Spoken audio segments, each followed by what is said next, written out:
And you, it has to know, be indecisive.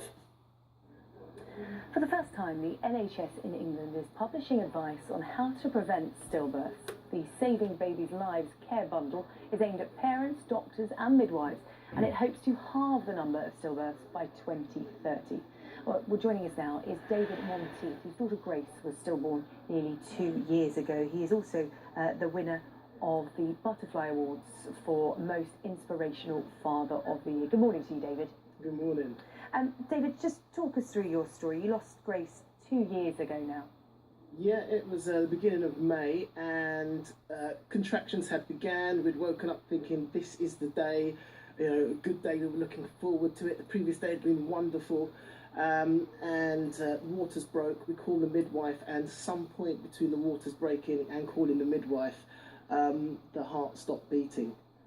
David, it really is the unthinkable, isn't it? You go through 9 months of pregnancy, you go to hospital, and as we heard one mother talking earlier here on Sunrise, you expect to leave hospital with a baby, instead you walk out with a bunch of flowers. It really is the unthinkable. In terms of the NHS England providing more advice to help stem the number of stillbirths, what advice were you getting at the time, or was it really a case of it just wasn't talked about as a possibility? It wasn't even something on our horizon. It wasn't even something we'd thought about. It wasn't even something we'd considered in the slightest. There was nothing at all. So when it hit, it was just like something went bang and the world stopped, and actually the world changed in an irrevocable way. You wrote a poem last year on Mother's Day, inspired by Grace and what happened to you and your partner. Let's hear that poem from last year. They say we are letting go of our children from the moment they are born, but we had to do that all at once. We have strength, but it doesn't feel like it. We have immeasurable love, though you feel like it has nowhere to go. We have life, though it feels just a little dulled.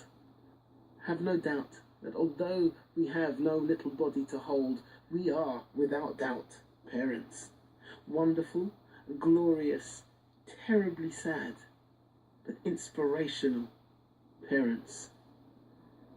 Choose to be invisible no longer. Well, David, as we mentioned, you won an inspirational award for the way you've dealt with this tragedy and the way you highlight stillbirths and the effects that it has on mothers and fathers as well.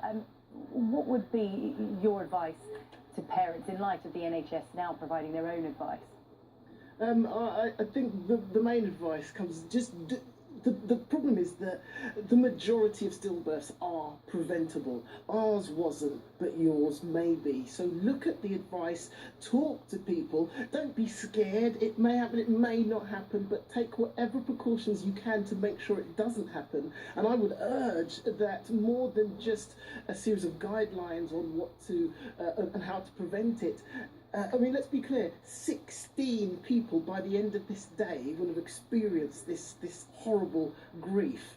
And there also needs, and what the NHS has done is fantastic, but there also needs to be a much bigger focus on aftercare as well. It's a huge problem, which addressed properly will have a quadruple return benefit for the UK.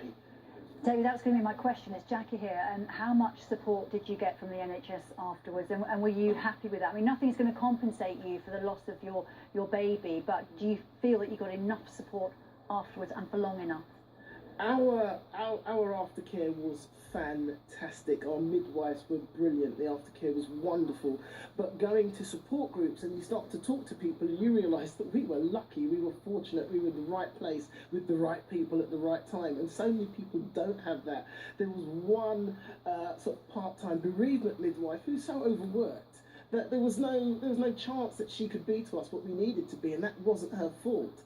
So there just needs to be a bigger continuity of care from the midwife, from everybody being trained in that particular session of a hospital. And in our borough, where one hospital's maternity services are being closed down, the stress being put on the NHS to give the service that needs to be done is monumental. You know, how are they meant to do that? That's a huge problem. Okay, but also there's a mental thing of counselling. People need to realise that counselling isn't for people that are mad. Men need to realise they can express their emotions, and in doing so, be good for themselves and be good for their partners. There's so much to address.